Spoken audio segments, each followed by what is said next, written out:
as it happens. Citi News.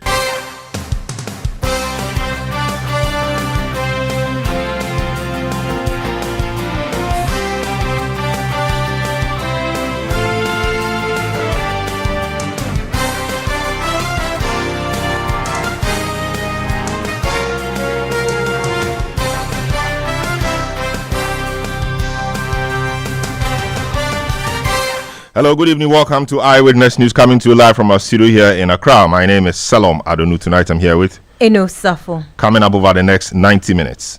Are going full steam ahead to revoke all licenses based on the findings. All licenses, small scale licenses that were issued from December 7th is hereby revoked. Government revokes all small-scale mining licenses issued after December 7, 2024, with a view that they were hurriedly granted and did not follow due process. How does this help the fight against galamsey and the continued degradation of our forests? We'll find out more. Also on Eyewitness News, military personnel in Boku allegedly brutalized residents of the area following the killing of one of their colleagues last Monday. We'll be in Boku to hear from the people. Also coming up, charge sheet with one count of murder, and they prayed the court to remand our client with no basis. They have nothing on our client. It's just a multitude of suspicions and allegations and hearsays.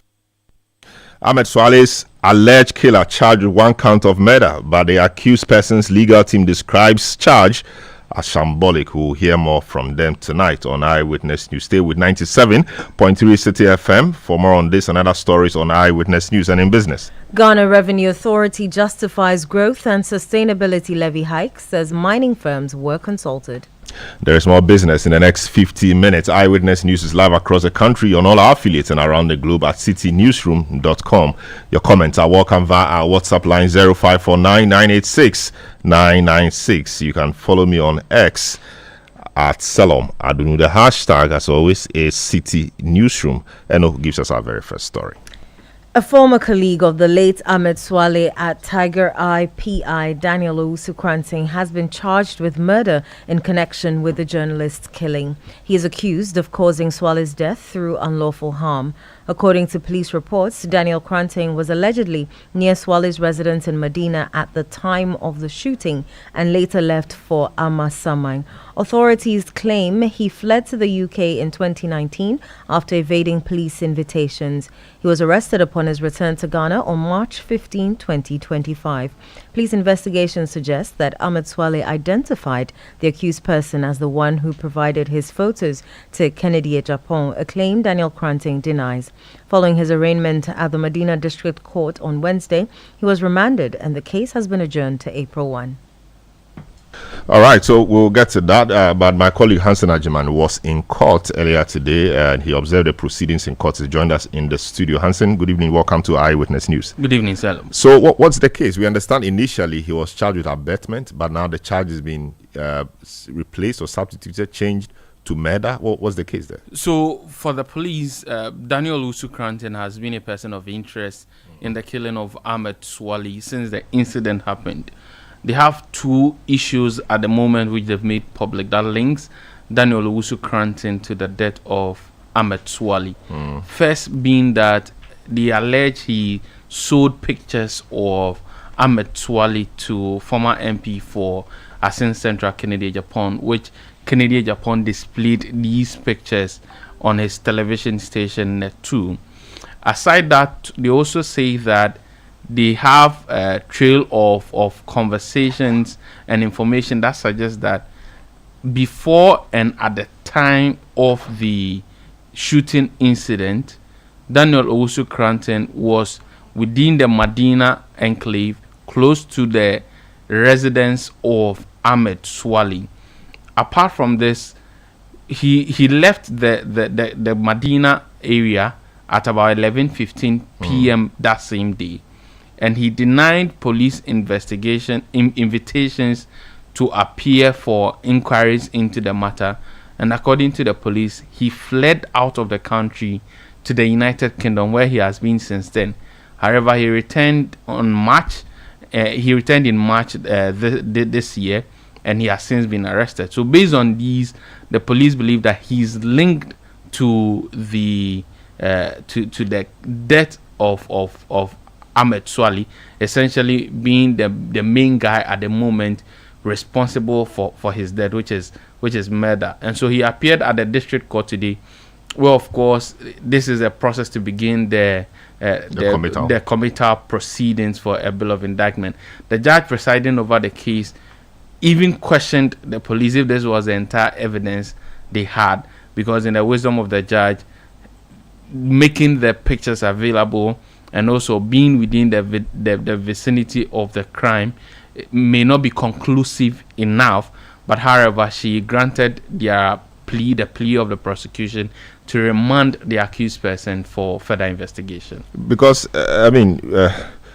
charging the person for murder and not anything else, and the brief facts you're narrating to us, if that's all there is to it, just suggesting that because he allegedly made the pictures available to the people who did the real killing, because of that he is to be charged for murder. I can understand why the judge will be questioning the prosecution. And even with this, according to the facts that have been laid by the police have not been able to link the person he released the pictures to the death.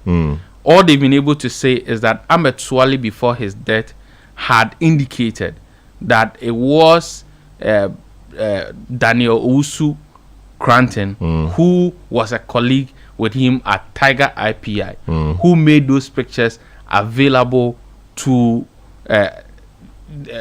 Kennedy Japan to display on the tool. We've not received information to indicate that if there's any link whatsoever between the release of the pictures themselves and the killing itself. And that is why their lawyers raised the issue, and the judge herself had to make that inquiry. But despite the judge's reservations, he still went ahead and remanded the accused into police custody? Yes, so she remanded the accused into police custody for the parties in the case, as a prosecution and the accused person, to reappear in the court on April 1. Because the police, I'm sure, argue that he may flee because he was out of the country for a long time, and they've now arrested him. Yeah, so one of the allegations against him is that when the incident happened and they invited him for questioning, he fled the country, and he's been out of the country until his return, and now they've been able to arrest him because of police intelligence. And of course, these are some of the issues the judge will take into consideration, whether or not the person will stand trial and make himself available for trial, based on his past conduct in line with what the police have been telling, or the prosecution have been telling the judge. The judge decided to remand him into police custody. I see. So do we know where this person lived? Did he still live in the area? Yes. So he came back to live in the same area? So we know that he lives in Amasaman. According to the police facts, he was at Adenta when the incident happened. On that same day, he left to Amasaman and then fled the country. But the incident happened at Medina. It happened at Medina. But he was at Adenta on the day. No, he lives at... The incident happened at Medina. He lives at Amasaman. So he was within the environs of Medina before and at the time of the incident. In the evening, he left to Amasaman and later fled the country. When he came back to the country, he went back to his abode at Amasaman, where he was arrested. Very well. Just hang on for me. Let me speak to Kofi Esel, who is lawyer for the accused, Daniel Owusu Cranton. He is not happy, obviously, with the fact that his client is been remanded into police custody. Hello, good evening, sir. Welcome to Eyewitness News. Good evening, sir. Yes, very tall order there. Your client, the accused, has been remanded into police custody, and you also say that the charge against him is shambolic. How do you mean exactly, sir? Hello, you and I know when it comes to murder, it is not by summary trial. And as such, a matter like this, if you are going to go by indictment, you should be ready. Either you are bringing him to court for committal, and not just come to court asking for a remand. Because, I mean, it's quite retrograde these days, and how we just get, people are just put on remand. People are just put on remand without any recourse to the facts and the circumstances, because the provision of the Constitution guarantees a presumption of innocence and not a presumption of guilt. As such, I don't know why, when the police prays for a remand, it's always granted. And secondly, the facts are that you say someone has provided pictures to another person to show in a media house. Then subsequently, you turn around and say that you are charging him strictly under Section 46 of the Criminal Offences Act. That's to it murder. Where is the nexus between giving pictures and committing the crime of murder? Where is the murder weapon? What was the cause of death, and where is the murder weapon? And where was the suspect or the accused? Was he within the precincts of the murder scene? So all these facts together is what I look at and say that the police just came to throw this charge of murder to make it look so powerful and strong and make it look so compelling that the court would defer to them. Because they've kept him from Saturday, 5 days. And this, if we are computing time properly, so we are looking at, it's going into the 6th day now. So what are we looking at? What couldn't they have asked in the last 5 days? That requires that they have to ask for remand. I see. Yes. Kofi, but you know the matter of bail is at the discretion of the court, of course, within the parameters of the law. Your client, as we know it, left the country soon after the event. The police said they were looking for him. They couldn't find him. He fled the country. That makes him a flight risk. So if you grant him or admit him to bail, the probability of, he running away is quite high. And so he's a flight risk. Perhaps that was what worked on the judge's mind to grant the police's or the prosecution's, opposition to your bail application. Thank you, Salom. I understand it's at the discretion of the court, but bail should not be granted or denied as a form of punishment. Okay, you have not let him out yet for him to jump bail. Secondly, he hasn't been a flight risk since he was presented to court in the first instance. He's been in this country, and not just 2025. He's been doing undercover investigations, and he has published some, shown some on TV and all that, published and even caused people to be arrested and all that. People who are selling very bad, unwholesome foods and unwholesome drugs. He's been in country doing all these undercover investigations. So he is not being on the run. He's been in country for years. So if they are saying they've been trying to reach him and he doesn't come and all that, I don't know where it lies. Because the accusation is that the accusation is that when the incident occurred, the police invited him. He did not attend to the invitation of the police, and then he fled the country. For that, I would say that my instructions, when he engaged us, I don't know about any invitations before then. But when they last invited him, we spoke. We called them and said we will come. But we wanted to go as a team of 2 lawyers.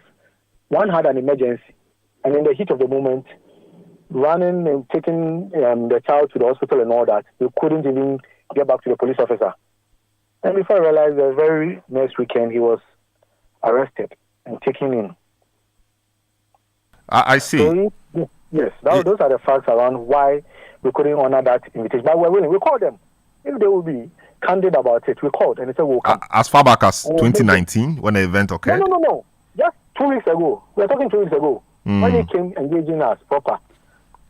But in I'm saying that 2019, I don't know. I don't know about that. If they say so, then they may have to prove it. How long they've been engaging him. And but your client hasn't told you whether he was invited by the police in 2019 after the incident or not. I may have to have conference with him to get that. But do you have plans of repeating the bail application, perhaps at the High Court? We don't want to put all our arsenals out, so let's look at it. We may. Very well. Probable. It's highly probable.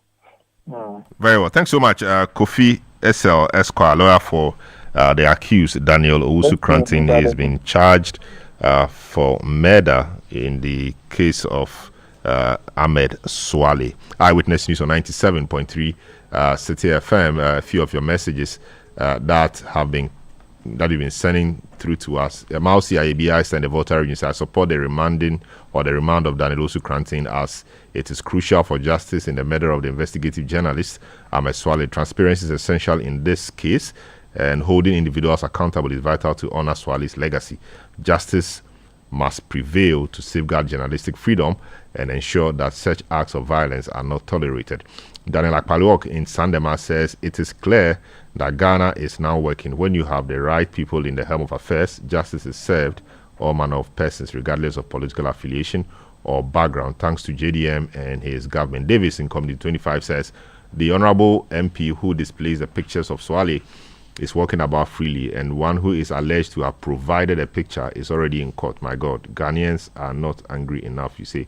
Jones Adoboinla says, good evening, Salom. I think Kennedy Japan also has a question to answer. So far as this issue is concerned, kudos to the minister for revoking all mining licenses. Now let's stay on the story for a while. Let's speak to Camille Ibrahim Tahidu, a spokesperson for the Ahmed Suale family. He joins us on the line.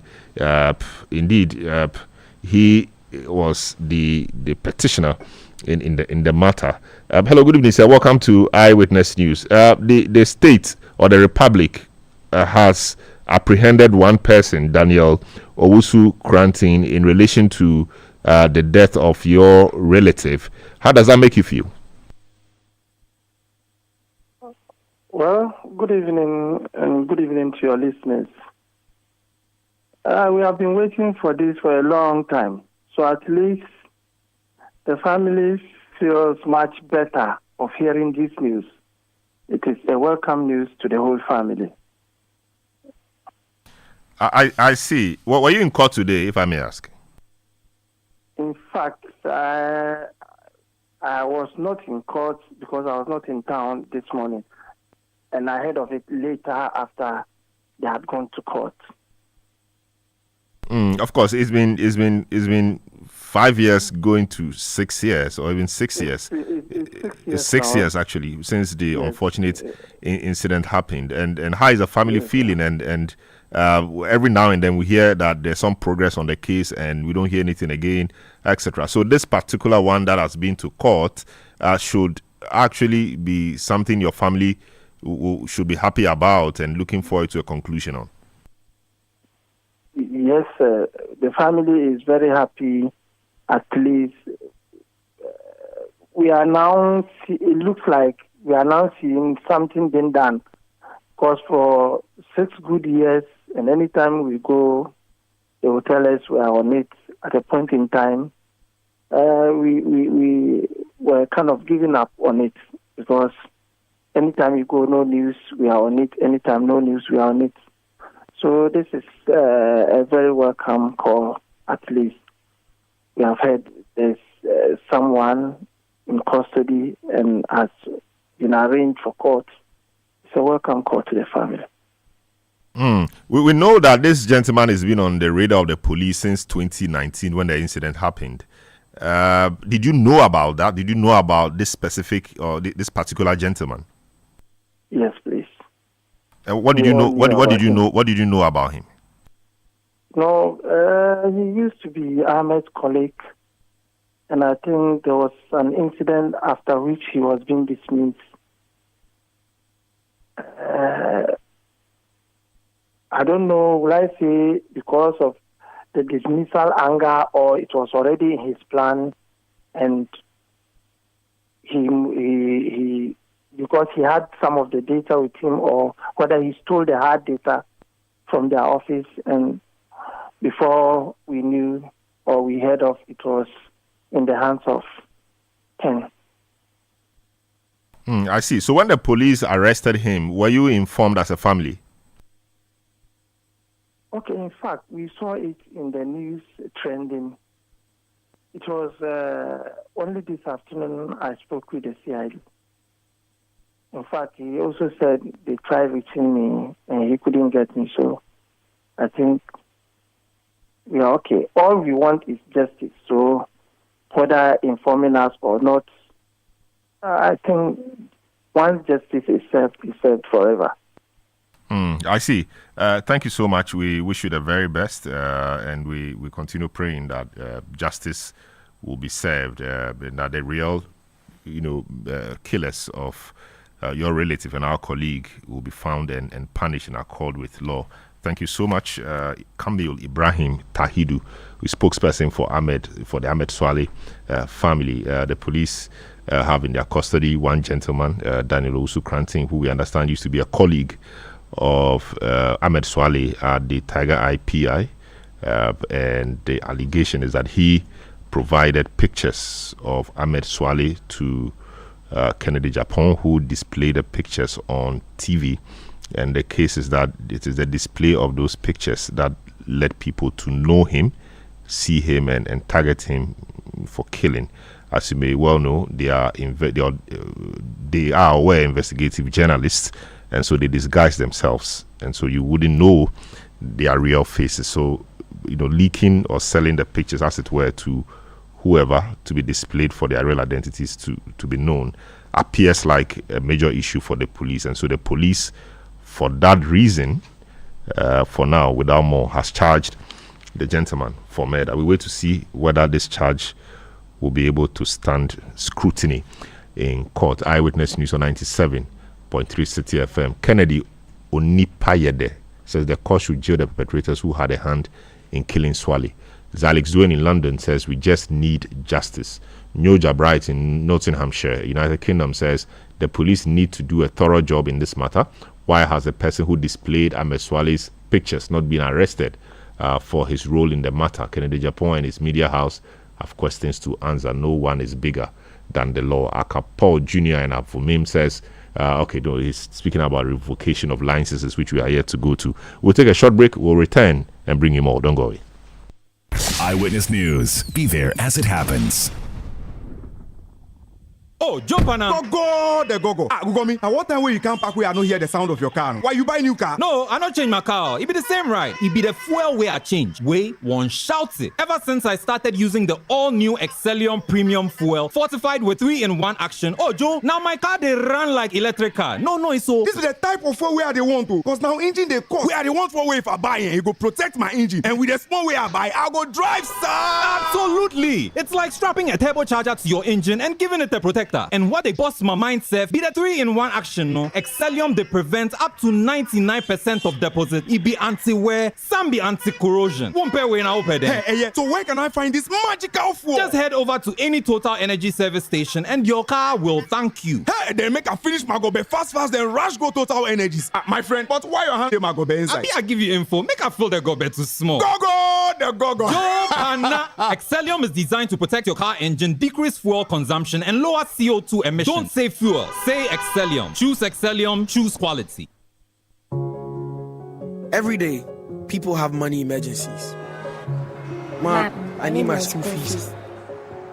Mommy chop money. Cratchy, mommy rent. Emergency.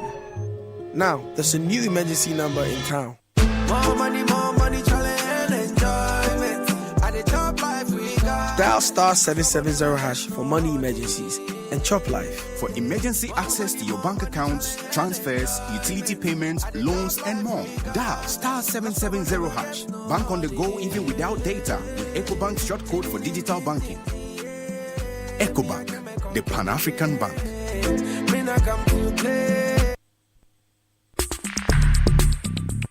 Let your voice be heard on Eyewitness News on Facebook at facebook.com/Citi97.3, Twitter at twitter.com/Citi973, and Instagram at instagram.com/Citi973 with the hashtag Eyewitness News. Eyewitness News on 97.3 Citi FM. We are live across the country on all our affiliates and around the globe at citinewsroom.com. Our WhatsApp line is 0549986996. Send a message to us on the stories we are bringing to you tonight, and we'll be happy to read them out to the rest of the world. Eno has some more story. Some members of parliament, including the MP for Boku Central, Mahama Yariga, have condemned the alleged military assault on the civilians in Boku. Speaking on the floor of the House, the MPs urged military authorities to work together in investigating the soldiers' killing rather than resorting to indiscriminate aggression. It is equally not right for the soldiers since last night to invade homes, meeting places, market, where market women are going about their daily chores and beating up everybody, assaulting, injuring women, old men, children, anybody who hasn't run away and is still in the town is being beaten up by the soldiers. So, Speaker, I condemn in no uncertain terms the conduct of the military detachment there. I want to bring the full weight of this House behind a plea to them to stop what they are doing immediately and withdraw back into their barracks, because beating up everybody in the town, destroying television sets and fridges, destroying bicycles and cooking implements and etc. will not bring back to life the young man that we have unfortunately lost. They went almost into the Pusga district capital, went even into a house, beat an old man and broke his leg. Some of these things, much as we empathize with the army, and let me say my condolences to the bereaved family, it doesn't warrant these things that are being done by the rest that may be fighting for justice or for some kind of empathy for their colleague who has passed. We need to know that at least, if for anything at all, there are so many ways by which we can get the perpetrators, if possible. But going into people's houses, removing people from their bedrooms, beating them, and even the elderly and women, is not fair at all. I believe this is becoming one too many. And if this House does not do anything about it, it's going to continue. You recall sometime last year what happened in Ashaiman. You know, we are not saying that if somebody violates a military officer, it is not an offense. It's an offense under our laws. You know what to do. You report to the police, and then investigations are done. People who do that are brought to book. But anytime these things happen, if you are going to take the law into your own hands and then subject innocent citizens to this level of, abuse, I think that it violates not only the Constitution of Ghana and the rights guaranteed under Article 12 of the 1992 Constitution, but it also violates international, regulations that the police, the military are signatories to. You heard some MPs condemning the alleged military assault on civilians at Boku in the Upper East region. Now let's go to the region and speak to the regional minister, Donatus Atanga Akamugri. He is also the head of the Regional Security Council. Hello, good evening, sir. Welcome to Eyewitness News. What can you tell us about this unfortunate incident, or these two unfortunate incidents? First, the killing of the soldier, which occurred, I believe, on Monday, and what the soldiers are currently doing. Good evening to our listeners. It's really unfortunate, and first and foremost, I want to share my condolence to the family of the deceased military man, and also express my dissatisfaction about the actions that has followed after the killing of the soldier man. Much as we would not expect anybody to go against the state, the state actors, the military or the security personnel are supposed to protect us. And so it will not be in order for any one of us to expect that such supposed to be attacked under any circumstance. But to the best of our knowledge, what we're gathering is that the action probably was not a deliberate action. And so we expected that the military or the security agencies would have done a lot of study on it and then probably fish out the perpetrators and deal with them. But it's unfortunate that an incident that occurs, every citizen around that area is being beaten. And so probably, as the chances of the fact that those who have committed that crime being among the people who have been beaten is very slim. And so I want to share with those who have been beaten, and I want to express our dissatisfaction that that is not the right way to go, and then to appeal to the security agencies that as much as they are there to help us, they should try their best that when somebody goes beyond the bounds, then they allow the laws to flow. But if they have taken the laws into their own hands and also, they are molesting people over there, it doesn't really help. And so on that note, realizing all these issues, we had a RESEC meeting, an emergency RESEC meeting to discuss the issues relating to that incident of the killing of the soldier and the resultant brutalization of the citizens. And so at the meeting, we made things clear to each other, and we've called on them to withdraw that particular activity and engage lawfully to see how we can get the perpetrators of the crime. So what is the situation of the victims of the abuse? Have you spoken to them? Have you provided some counseling to them? What's the situation? Well, at the moment, once they had their individuals that have been attacked and beaten, I haven't been to Boku yet because we were having the RESEC meeting up to around 3 o'clock this evening. And the president will be coming. And so I intend that after this that I'll move there. But I've asked the RESEC, the MUSEC members to intervene, and they had a meeting too. And so we are through our RESEC members there. We're trying to get them to explain the issues to them, to let them be calm. Then we'll let the law take its own course. But how widespread was this attack by the military on the civilians?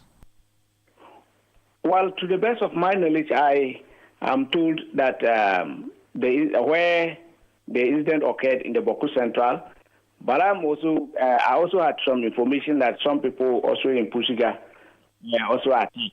But I don't have the actual information on the ground. But these are the information, pieces of information that I'm getting.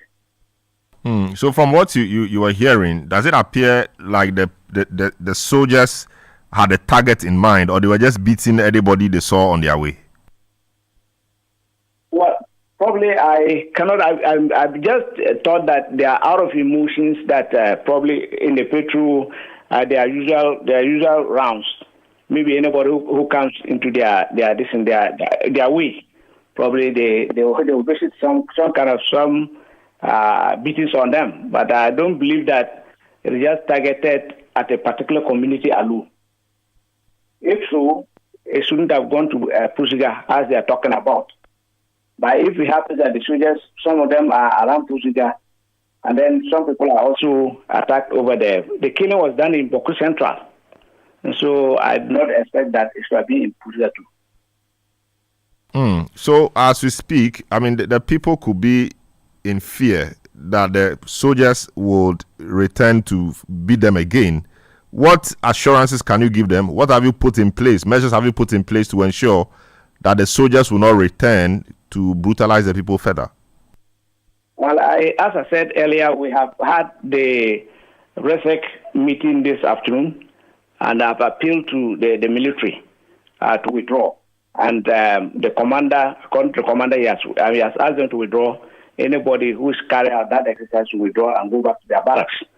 So I will appeal to the citizens that situation is calm, and that if there's any other further attacks, they should let us know so that we can consult the authorities of the military, and so we can bring everything to order. What did the commander, in telling you that he's asked the people to withdraw, say about the exercise itself? Is it that he didn't know about it? He couldn't pick any intelligence that such an exercise was going to be conducted by the people if it was not sanctioned officially? Or, what did he say? Or it just happened, he didn't know about it and he was now hearing of it? Well, according to him, it was not a planned exercise to attack the people. But because, like military has the room around, and then the fact that one of them is hurt, if somebody crosses one of them, out of emotions, those things can happen. But it was not a planned action. That was the report he gave us at the meeting. So did he commit to fish out those people and bring them to book? I'm not getting you clear. Fish out those people who, talking about the soldiers, yes, the military people who went to abuse the people. Well, once he has taken the steps to withdraw them, we'll have to follow up and see how he's going to get those things done. I see. So what really is happening there as we speak? The person who committed the offense, the person who shot and killed a military officer, I'm sure people saw him. Is this somebody they know, or it was just a random person appeared from nowhere and killed somebody? The briefing that we had says that that the area is normally where there's they have exchange of gunfire between the two tribal groups, and there's a valley there, and then there's an incompleted building, and then some hilly area, and that the fellow was the German was around the uncompleted building, and it looks like the fellow who the attacker hit and then did the attack. So for now, they have not been able to identify who that fellow is. I see. Thank you so much. We have indication that the president is visiting the region tomorrow. Can you confirm that to us?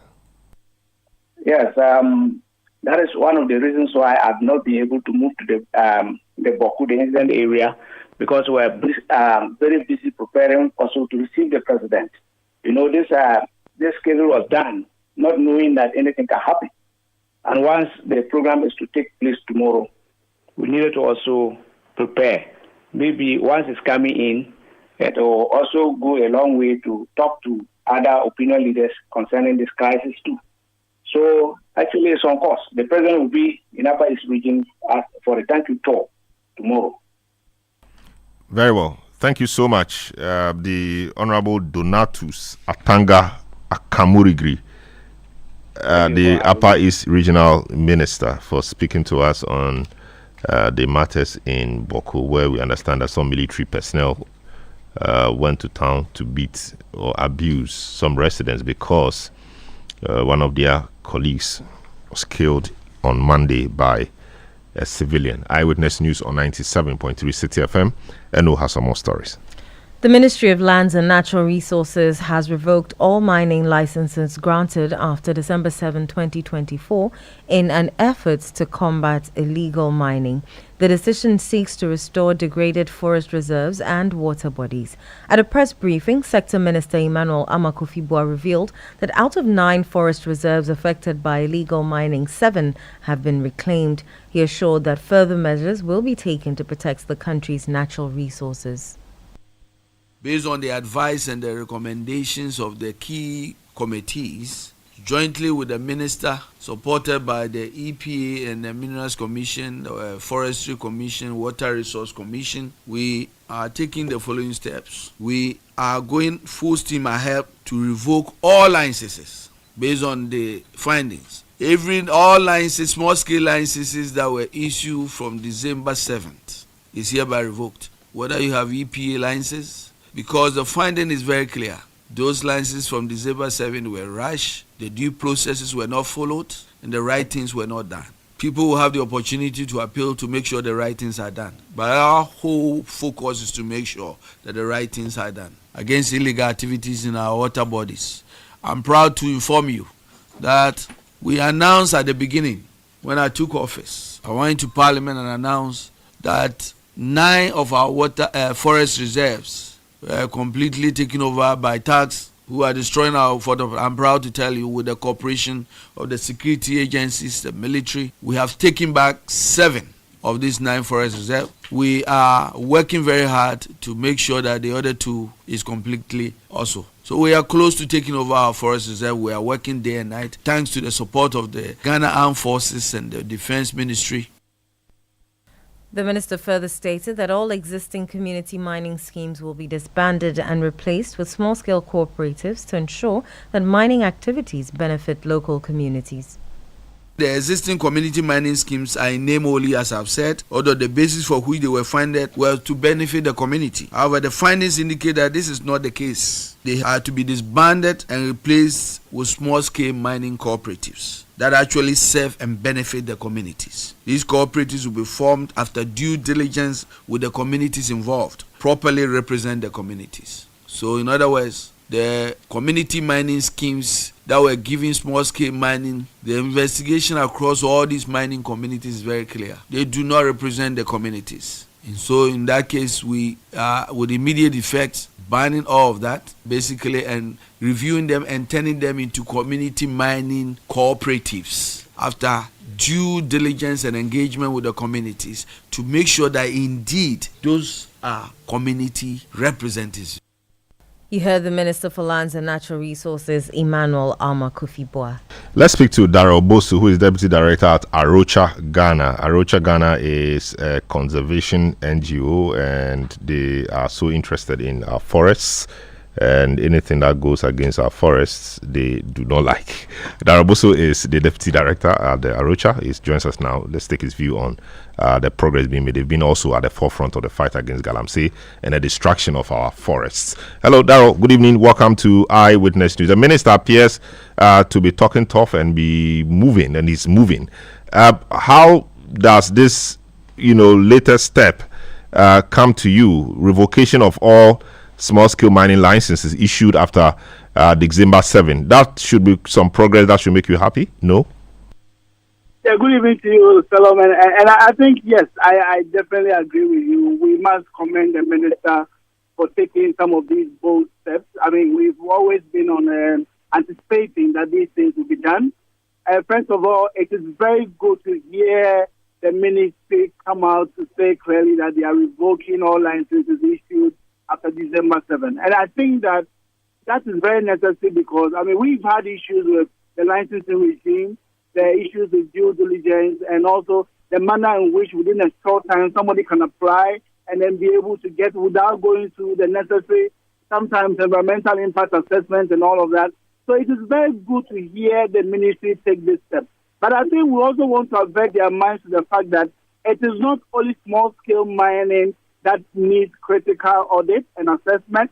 We also need to pay a very big critical assessment of the large-scale mining companies that are also mining in our forest reserves. We know that there are some mining companies that are currently very active in our forest reserves. Let's get into it and make sure that we do an audit to ascertain whether they got the licenses very legitimately or through some other dubious means.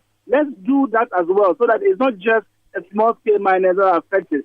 Again, it is good to also hear the ministry talk about reviewing the community mining scheme. We have always said that was not needed. It only gave the opportunity for people within government or within the previous administration and the rank and file of the party to go and register concessions in the name of communities that they don't even stay there. So it is good that these issues are also coming to light, and it's taking steps to really review some of these things. We need to really spend time, and I'm very happy about these steps, but I think what is important is that, look, how are we going to enforce some of these things? And at the end of the day, if we talk tough and we don't ensure that people are complying and there's due diligence, even when you say you are looking at community mining cooperatives, where are these cooperatives going to operate? Are they going to operate on people's farms, within rivers in the communities? I believe that we are going to have a new guideline very soon to really clarify all of these things and how these very cooperatives are going to work. So I think it's very good steps, and maybe early days yet, and let's wait and see how all of these things take shape as the government takes steps to really enforce and ensure that the right things are done. We are really happy to really follow and support throughout the process. I see. The minister also said that they were on full steam. They were revoking all manner of licenses or some licenses, and that they had reclaimed some of our forest reserves and that they were on course to reclaim all. That also should be something Arocha will be happy about. Yes, I think it's good. The last time we had the minister talk about the state of our forest reserve, particularly where he mentioned that 44 forest reserves were seriously impacted by galamsey, and out of that, 9 of them were not even within the control of the Forest Commission. That was very, very disturbing. So to see that they are taking steps to actually take possession, that's how I want to say it.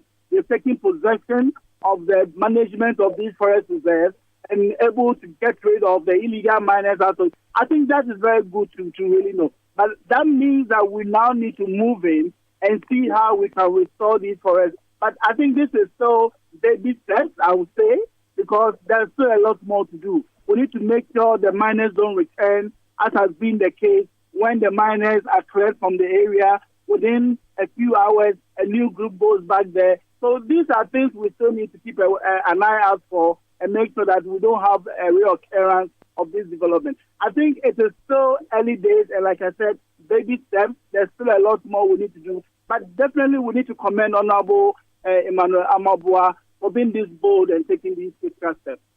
But really, I mean, revoking all licenses issued after December 7, the fact that these people have licenses makes them some legal miners. But of course, I know a chunk of the problem is with the illegal miners who have no license at all. It does appear that we are tackling those who may have a semblance of a license, no matter how they procured it, and leaving the people who are really illegal. Do you have that sense? No, I think there is every cause to really do an audit for all the licenses that are currently active in the country. Knowing how some of these licenses were abused, people just got these licenses because they know a friend in government or their brother or relative is maybe is a person of high position in government, so they got these licenses. And if you listen to the minister, they revoked these licenses just due to procedural irregularities. And that is why I think that there's therefore the need to really revoke them. Now, the question that we all need to be asking is that if these licenses were issued with all of these tainted issues around them, then why is the CEO of the Minerals Commission still at post? I think that's also another big question that we need the minister to respond to, because it's not only about accountability for the miners who got their licenses through very dubious ways, but also the person who issued those licenses to them in the first place. So we want to make sure that accountability is complete. So we also need to look at whoever is issuing the licenses and why they allow these irregularities to happen in the first place. So I think there shouldn't be anything wrong with revoking them for as long as there were issues with the way the licenses were acquired in the first place. I see. My concern really was that the illegal miners proper, the proper galamseyers, we are not really hearing much about what is being done to them to stop the havoc they are causing. But we are hearing that licenses are being revoked. The point I'm making is that licenses, no matter how they were acquired, whether they followed due process or not, are licenses, and it's fine that they are revoking them. But what happens to the guys who don't have license at all, and they are still causing havoc, to our forest reserves and to our water bodies? No, I agree with you. Your concern is very legitimate. It looks like the government is taking it step by step, but I don't want to be their spokesperson. I want to believe that we will soon also be hearing from them how these actions. But first of all, knowing who is legitimate operating where also helps you to weed out all those who are illegal. So I guess that is the angle that they are going to come from. But one can never tell. But you definitely have a point that we are now focusing on those with licenses.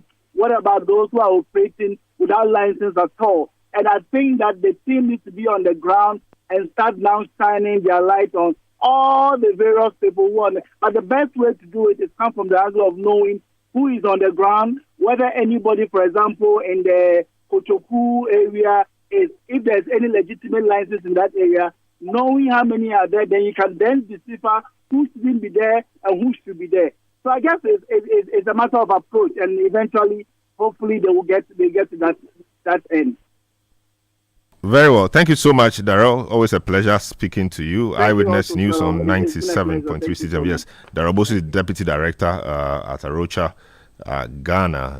It's a conservation NGO, and they have great interest in preserving our forests and water bodies. Eyewitness News on 97.3 Citi FM. Some of your messages that have come through. This one from Prince Henry in Koforidua says Ghana is working under John Dramani Mahama. Justice delayed can never be justice denied. The future is pregnant, you say. David of Ejiso Krapa. Good evening, Salam. The government has taken the right steps by revoking the licenses of all small-scale miners. This one says revoking licenses and forming teams without giving them equally matched weapons to stand the sophisticated weapons of the illegal miners. It's not what they promised. The government must declare a state of emergency on all mining sites. This will enable the government to prepare adequately for the fight against this economic canker. Mausi IB I-Star in Volta region says we must prioritize our environment by revoking licenses for miners in Ghana's forest reserves. Protecting our forests and water bodies is crucial for biodiversity and community health. Sustainable practices and preservation of our natural resources are essential for future generations. Let's stand together to safeguard our precious ecosystems and ensure a greener, healthier Ghana. Hashtag preserve our water bodies and forest reserves from shrinking now. Eyewitness News on 97.3 Citi FM. Let's hear Enu on some more stories. The Food and Drugs Authority has issued an urgent product recall for Grand Chateau Sangria Forts, specifically the Tetra Pak 250 ml and canned 330 ml Petilant variants. The FDA indicated that the products were discovered on the Ghanaian market and promoted on social media platforms. Speaking to Citi News, Dr. Kuyamate, Deputy CEO in charge of Operations Division at the FDA, urged the public to report any information regarding the sale of these products via their official communication channels. A letter was issued yesterday. Because of the risk, the public health risk involved in this, we had to work all through, even after hours, as it were, to be able to get this letter across to them. We have also requested that they quickly issue a recall also, so that their own clientele base are made aware and be able to cooperate in this exercise. A team is going to their warehouses this morning, and the surveillance activities in the market, those that are in circulation now, are what we are trying to mop up through this product recall. Maybe somebody will want to know what happens, what are you going to do with the product after we have recalled all of them. The law is clear on what FDA is supposed to do, conduct safe disposal of those products. So that is what we will have to do. Dr. Kuyamate is Deputy CEO in charge of Operations Division at the FDA. Now, the Central Regional Health Directorate reports that suspected cholera cases have risen to 3,028, with 260 confirmed cases and 19 deaths. 4 healthcare workers were infected in late 2024. Speaking at the annual Health Sector Performance Review in Cape Coast, Regional Health Director Agnes Echama Anane acknowledged the strain on healthcare resources, but assured that surveillance systems will be strengthened to prevent further outbreaks. She urged the need for continued investment in infrastructure to effectively manage such health crisis. Cholera remains a major public health concern in our region, with recent outbreaks exposing the gaps in water, sanitation, and hygiene interventions. In response, we are intensifying cholera prevention efforts, conducting mass awareness campaigns, and strengthening surveillance and early response mechanisms to contain and break future outbreaks. Through collaborative efforts and sustained interventions, we aim to build a more resilient health system capable of effectively managing and preventing disease outbreaks. We commend the efforts of our colleague health staff and stakeholders who have played a pivotal role in early detection and response efforts in combating the cholera outbreak.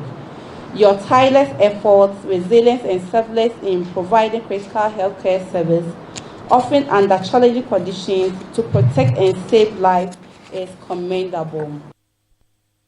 Central Regional Director of the Ghana Health Service, Agnes Echama Anani. Eyewitness News on 97.3 Citi FM. We'll take a short break. When we return, it will be time for Citi Business News. Don't go away. Eyewitness News. Be there as it happens. Gasaba. Smoke from firewood and charcoal is harmful and as damaging to our lungs as cigarettes. It can cause heart diseases leading to stroke and may even affect our eyesight in the long run. Grandmothers, mothers, sisters, wives, men, caterers, and everyone still cooking with charcoal, let's switch to LPG gas.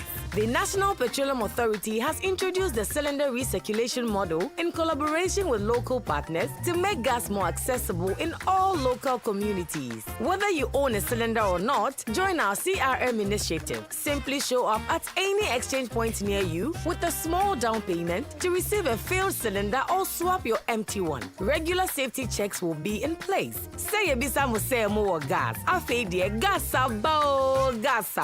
Switch from firewood and charcoal to gas for a better and healthier life. This message is brought to you by the National Petroleum Authority and the Ministry of Energy.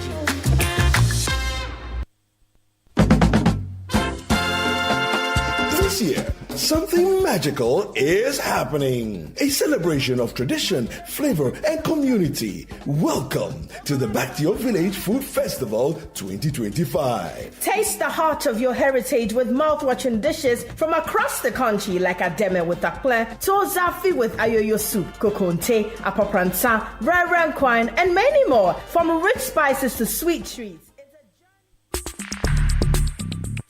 Let your voice be heard on Eyewitness News on Facebook at facebook.com/Citi97.3, Twitter at twitter.com/Citi973, and Instagram at instagram.com/Citi973 with the hashtag Eyewitness News. Get the details. Every significant financial transaction, every market movement, and all the policies that affect your business. Citi Business News. Be informed. Time now for Citi Business News on Eyewitness News. I am Inosafa. Let's settle for the details.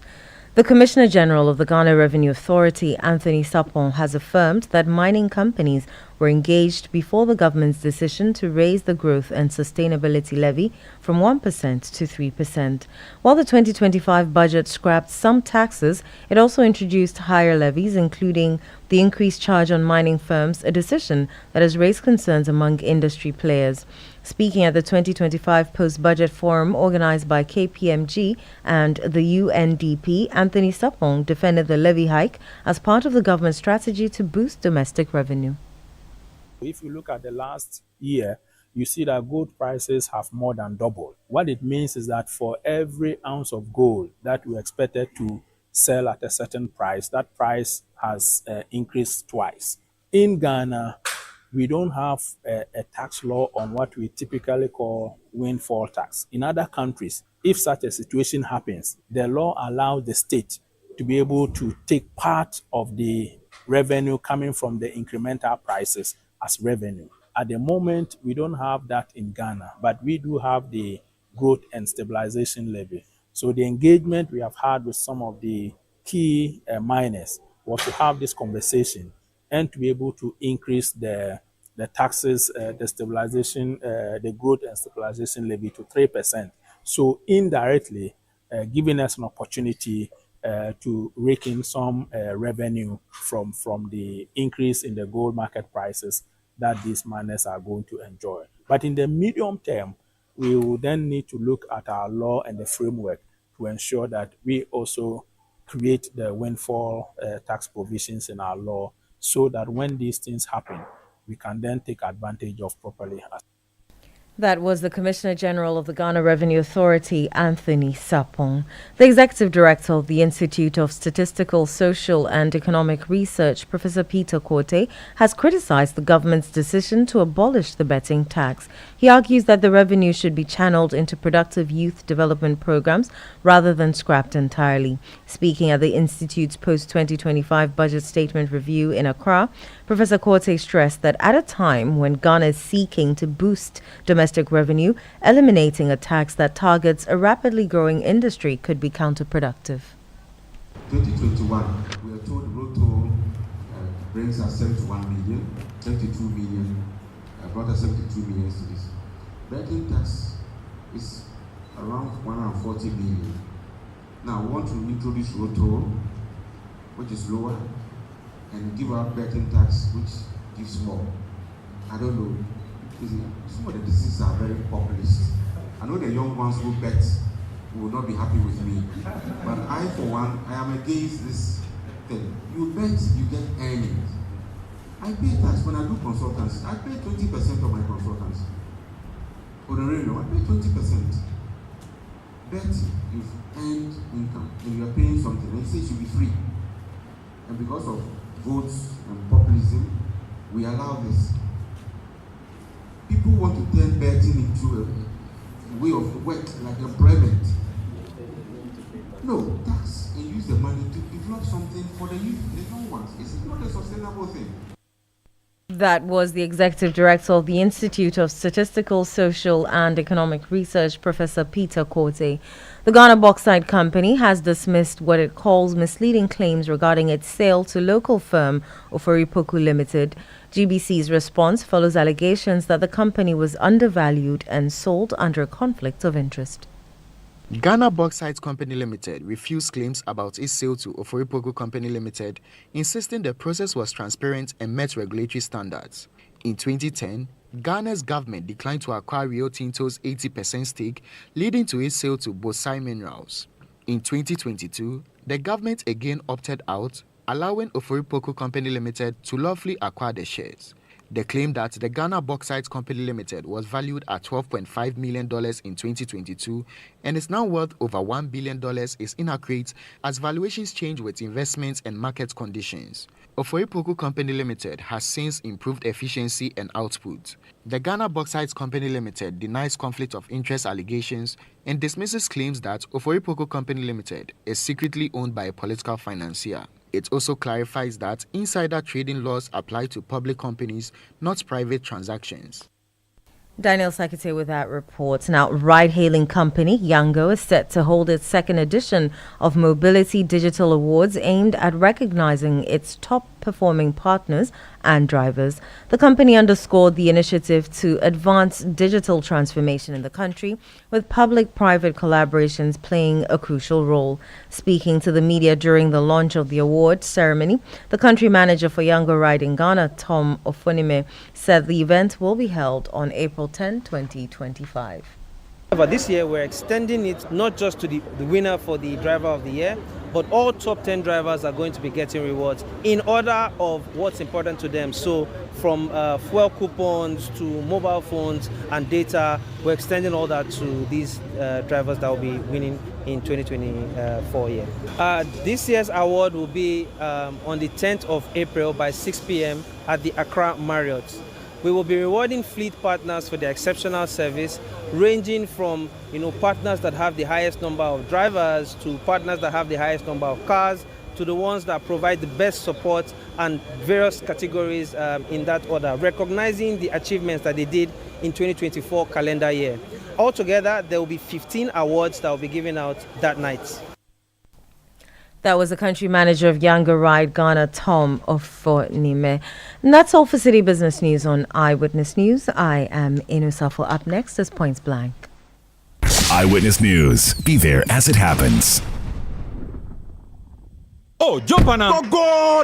Ah, go me. At what time will you come back where I don't hear the sound of your car? Why you buy new car? No, I not change my car. It be the same right. It be the fuel way I change. Way one shouts it. Ever since I started using the all-new Excellium Premium Fuel, fortified with 3-in-1 action. Oh, Joe, now my car they run like electric car. No, it's so. This is the type of fuel where they want to. Cause now engine they cost. Where they want for way if I buy it, it go protect my engine. And with the small way I buy, I go drive, sir. Absolutely. It's like strapping a turbocharger to your engine and giving it a protector. And what they bust my mindset be the 3-in-1 action, no? Excellium they prevent up to 99% of deposit. It be anti-wear, some be anti-corrosion. Won't pay when I open there. Hey, so where can I find this magical fuel? Just head over to any Total Energy service station and your car will thank you. Hey, then make a finish my gobe fast, then rush go Total Energies. My friend, but why your hand my gobe inside? I give you info. Make a feel the gobe too small. Go.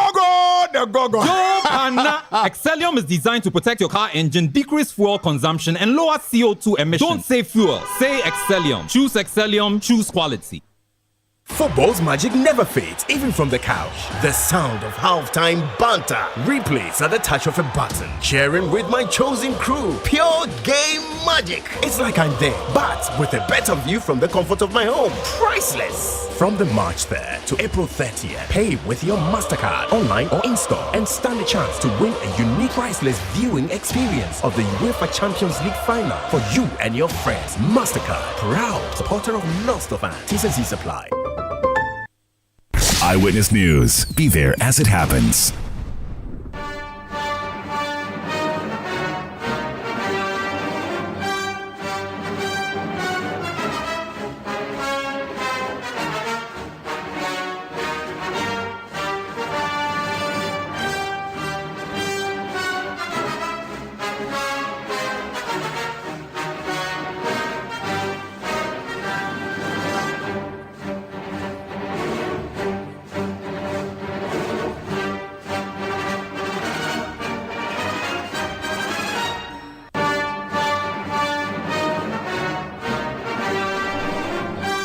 It's 21 minutes to the top of the hour. Welcome to Point Blank on Eyewitness News.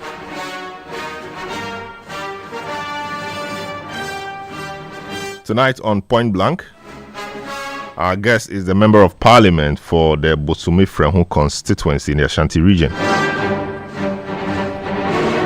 in the person of Nana Safoje Aye.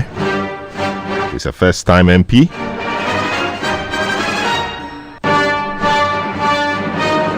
He's been going through the motions in Parliament. How are his constituents feeling him now? How will he deliver on the numerous promises he made to his people as an opposition MP now?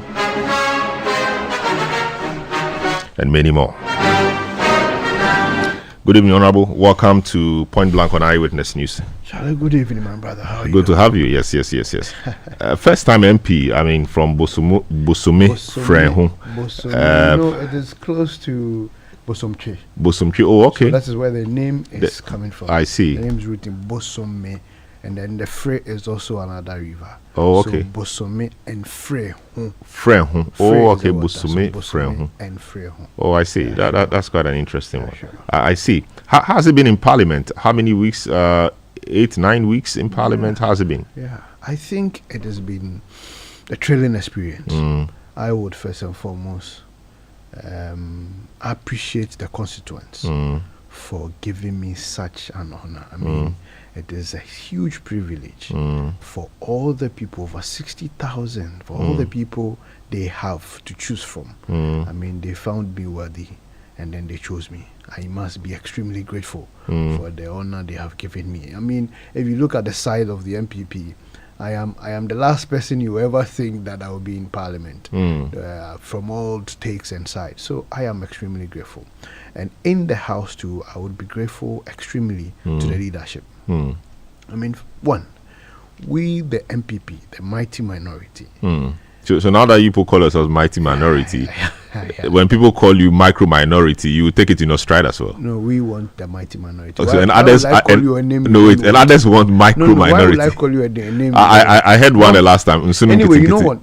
Normally in our schools and when we're in the colleges and all that, the names you don't really want. That's what. Yeah, of course. Because why would I call you a name you want? Yes. I'll call you the name you don't want, so that you can be unhappy. Whether we are macro, mighty, or whatever, it would show, and it is the input and the output that will come out from our side. But are you impressed so far? Because people think that rather than being intellectual and constructive, true to your roots, you win arguments by the strength of the intellectual discourse, rather than physical strength, like you people started doing. Have you been impressed by all of that in the first few weeks? Okay, so I think that when you say winning argument or losing argument, it depends on the officiating personnel or whoever. No, we are officiating. We the people. Hold on. I mean, when you say we the people, even within the we the people, we know where we the people are, and we know where everybody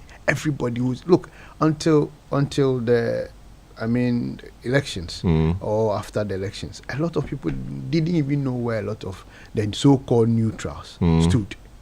But after the elections, we got to know that people even used to have party ID cards way ago. So I sincerely and really and truly want to look at the outcome of the things we talk about. Now, one, many a times on the floor, I have appreciated, I have enjoyed the argument we are putting out from my side. Maybe I may be biased because I am a pure blue. But when you ask somebody outside, okay, so what do you think? I think that, okay, this was okay, but you could have done it this way. So we get that. We get a bit of criticism. Okay, we believe that you are on the right path, but you could have done this. You could have done that. That is what you get. You will not get a total condemnation of what you did or a total support of what you have done. That is from your base. Not just base. I mean across board.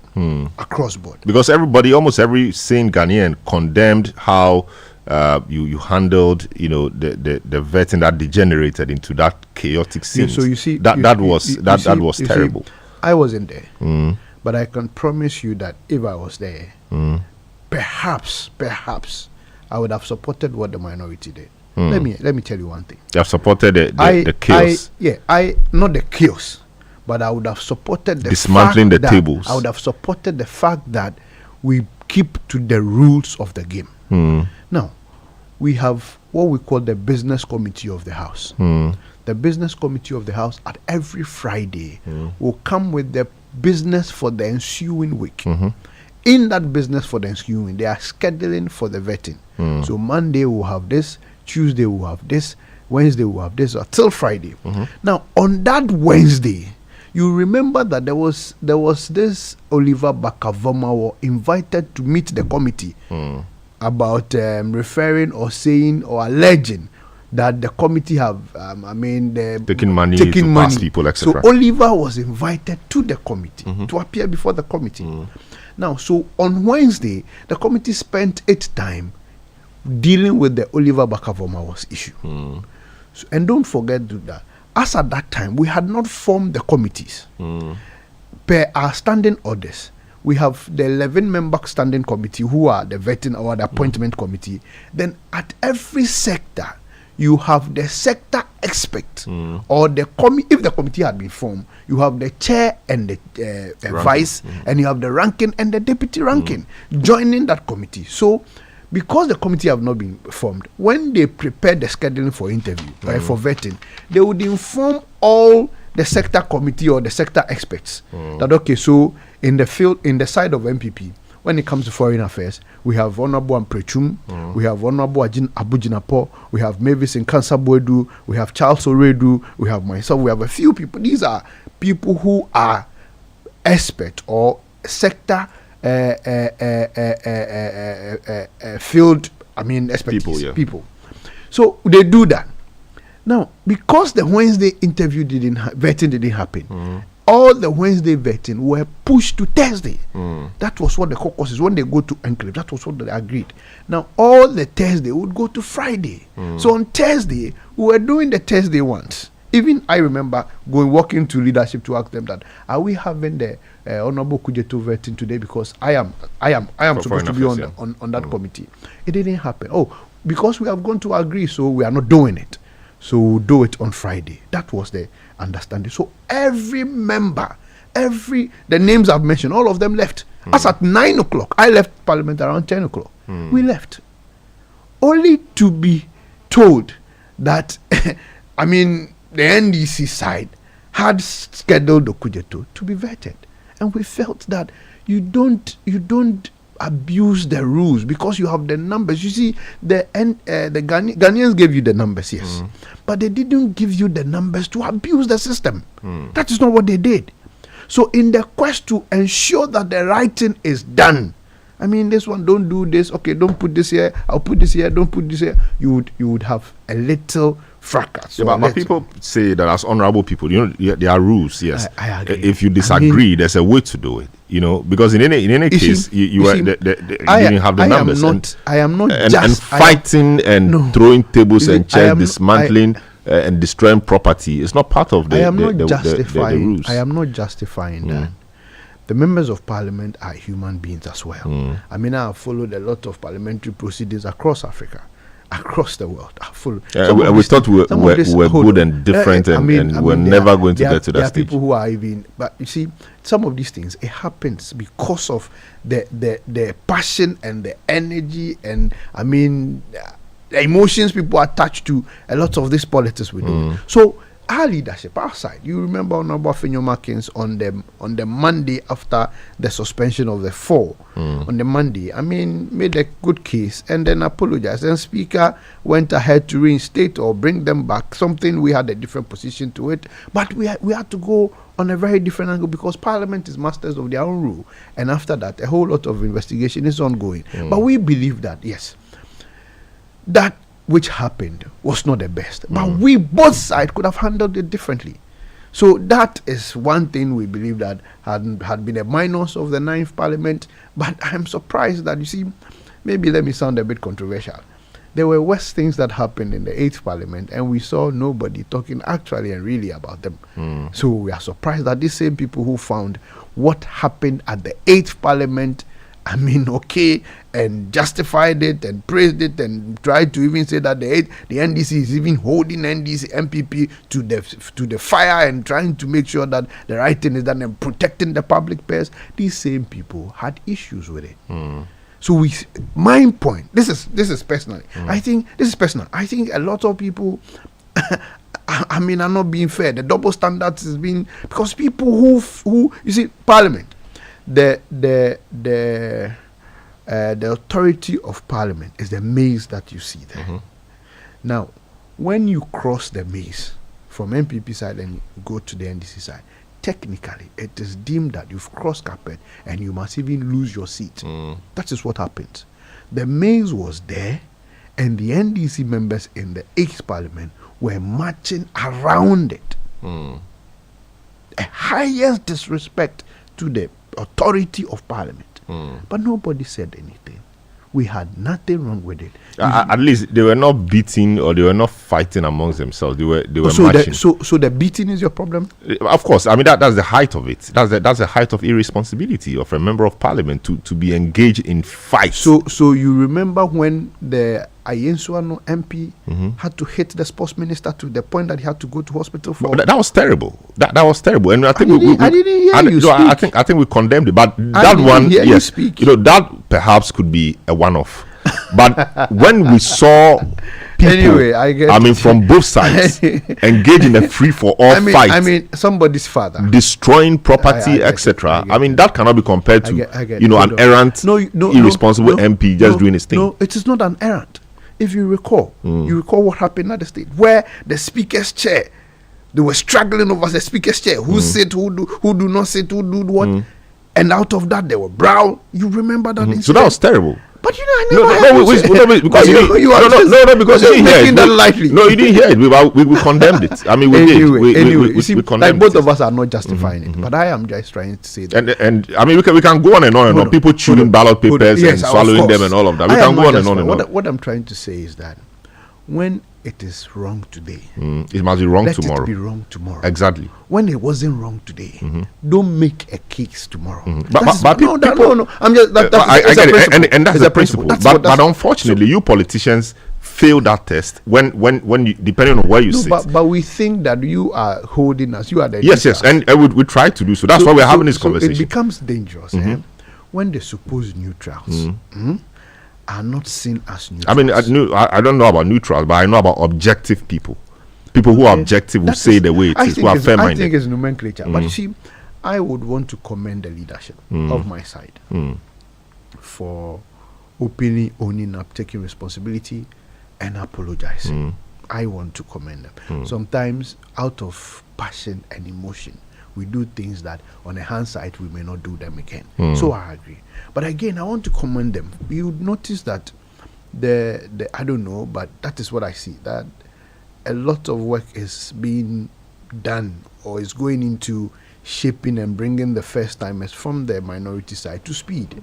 But you see, in line with that, when they organize orientation programs, you people don't attend. You give all kinds of reasons and you don't attend. So first and foremost, what I know is what I'll put out. Number one, when we were in at the 8th Parliament, when Parliament is about organizing orientation or something like that, two parties, the two caucuses are engaged to look at the resource persons, to look at the topics, to look at the issues, to even look at even the venue. It is important the two caucuses sit down to discuss it.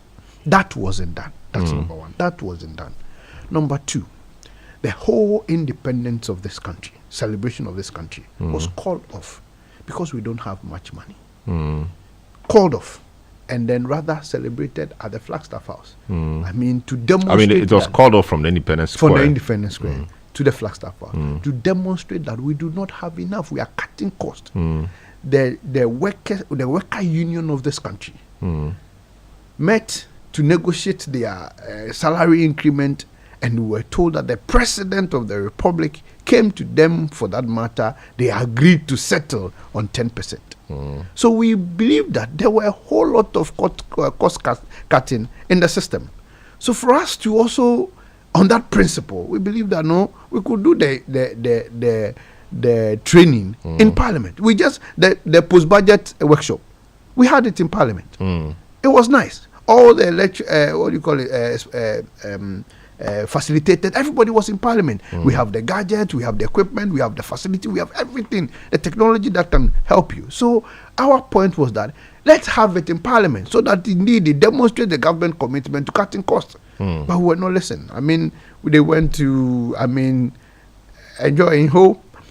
So it is not like we do not want to be trained or we are poor training.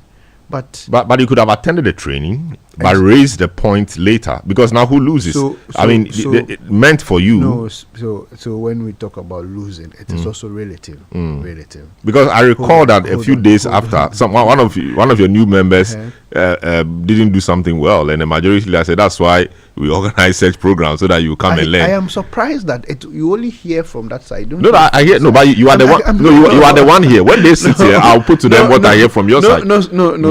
So there have been number of times that even after even first timers have to point to them that, hey, this is wrong. And so you want to say this is what you learned in Ho. We ask them. So you want to tell us that this is what you learned when they come and sit here, I'll tell them despite going to Ho, you couldn't do this here. So you are here. So let me deal with you like that. Apart from that too, you will notice that even those who have been long lived in the house, they make mistakes. Sure. I mean, going to Ho does not insinuate you from making mistakes. Going to Ho. And if you ask who loses, it will be relative, because I think that we was trying to cut cost for the ordinary Ghanaians. I do not know how much a room will cost at Ho. I'm told it's a 4-star of I don't know which hotel sharing. I don't know how much they charge. But looking at the day from Friday to Monday, put it together, the food they are going to eat, everything. Maybe I've saved the ordinary Ghanaian. Maybe I have. I don't know. Relatively. Depends So on was that why you did the last one in Parliament? That's why over the weekend. No, that was the point we were pushing. So you see, you succeeded, but of course. you lost out in the training. No, we did. No, you see, we did. We don't No, believe. don't worry. Let's make progress. Okay. So Busumi Frehu, I mean, the heart of Ashanti region, those areas we hear once you are elected on the ticket of MPP, you are in Parliament. We hear that people in your region particularly didn't turn out to vote. What's the point there? What was the issue? So it would be difficult to point one particular or specific reason. I think it's a multifaceted reasons or causes. Let me base in Busumi Frehu. I will not go far. Number one, I believe strongly that the road networks in Busumi Frehu was one of the reasons why people or party faithfuls in Busumi Frehu They felt neglected? didn't turn out to come. Because they've always come out to vote, but they were not seeing anything. Of course, it is one of the reasons in my constituency. Lots of the people. I mean, even prior to elections, I had to do a presentation to pick a stretch of the road. From Mronto, you come down to Tumiebu, to Dompa, to Diase, to Ankase. That stretch. I did the research. We would pick all the number of votes there from each polling station, and then you look at those who are staying in the community and those who are living. Some are living in Bekwai, some are living in Kuntinase, some are in Kumase, some are in Accra. Tell such a person to pick a car and come through this road to go and vote. It will be difficult extremely to come to vote if I was a person. That's number one. Number two, we had a certain polling station system that, got the polling station executives becoming a talk of town in their community. How so? So the point is that they were living an opulent life. No. They don't even have what it takes to live opulent. But once off, you see, the truth is that, let's say we are going to have a certain selection who becomes the next parliamentary candidate for Busumi Frehu. Obviously, a few people will show interest, or a few people showed interest. We had a certain MP, the respected Akosi Dako Boateng, the former MP Joyce Akode, and then myself, and then you have Asari Bafo, and you have Ajimai. 5 of us. We campaigned to get the delegates to vote for us. So hopefully, when we are calling the delegates to come to the Congress, where we are going to take the decision, of course, the delegates will come with all sorts of means. So I want to reward their means of which they came. So I might give 1 cedi. Maybe Akosidako would give 1 cedi. Maybe Madam Joyce will give 1 cedi. At the end of the day, that polling station delegate will have 5 cedis. So the community will feel like we all have 1 vote. How come these ones go to elect who becomes the parliamentary candidate, not even the MP, rich. And he gets 5 cedis, and we got nothing. So okay, now it becomes, this setup and all that. That is another reason.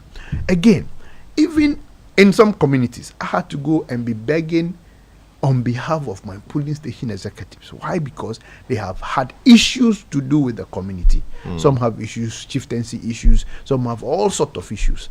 And because that is the only way to demonstrate that we are punishing you, okay, and to mom, like we are not voting for you. So a whole lot of issues. Now we see a lot of your people speaking now. Chairman Sabonso is talking yesterday or 2 days ago. We heard former Dominic Kwabena MP Adjoa Safo speaking, and some of the things they are saying are not very nice. And so how is the party taking in all of this? In concluding, how is the party taking in all of this, and how sure are you that your rebuilding exercise will not be a further disintegration exercise? So there is an adage in Tree, and I would say it and come back to English. So, Ofiechi eniabufuno, to wait when you are able to vomit. You don't feel the nauseating effect again.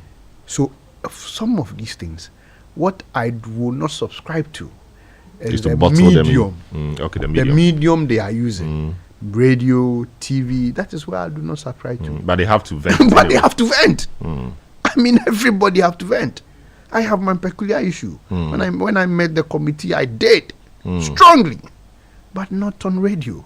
Somebody may have issues against me. I have strong issues. I was in court.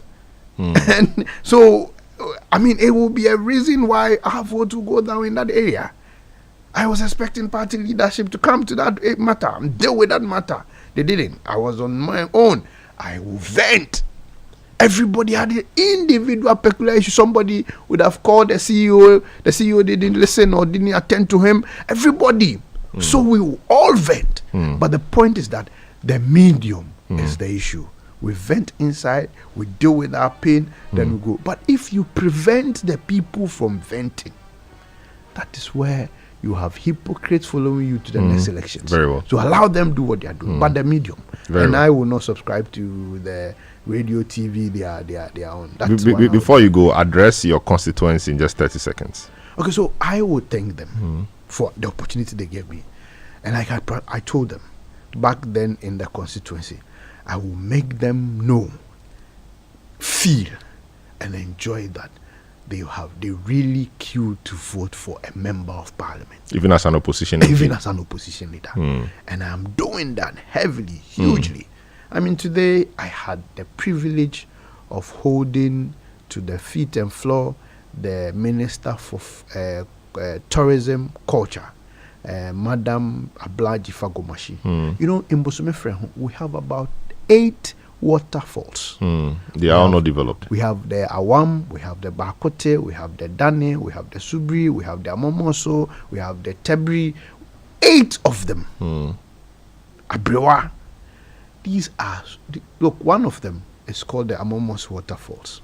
It is believed that it is medicinal. When you bath and you are sick, I mean, you get some healing. It is believed from history and all that. But the routes going to these areas, it's terrible. Even the areas are undeveloped. And it appears as though Ghanaians and it's the tourism minister's job to do so. Yes. But you've been around for 8 years. Nothing of that. I cannot respond for those days because I was not the MP. Very well. So it will be difficult for me to respond to that. It is my tenure now. And to push for them, to advocate for them. That's why you're in the house. You see, when we vote for president, or when I am a member of parliament, I will be given when you're the secondary school project, when you're going to secondary school in my constituency, I'll give you a trunk, I'll give you a chobos, and I'll give you a mattress. When I'm doing that, I do not ask whose mother is an NDC person, whose father is an everybody. NDC person. I do for everybody. Great. When they vote you as a president, you are the president for everybody. of the republic. You don't have to ask some other questions about the president being president for everybody. Yes. But that's fine. Yes. I think we have to talk again. Anyway, thank you.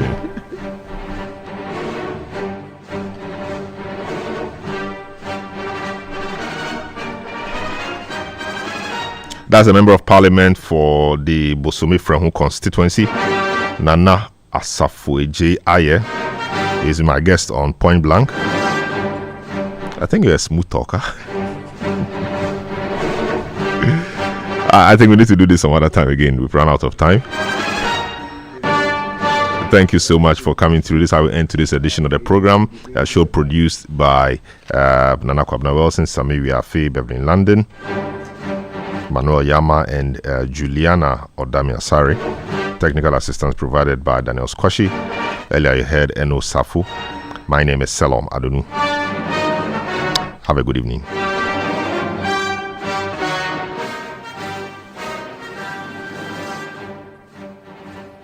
City News. We speak first. Reach our hotline on 0302 224959 and get interactive on Facebook, City 97.3 FM, and on Twitter at City 973. 94, 95, 96, 97.3 City FM. It doesn't get any better than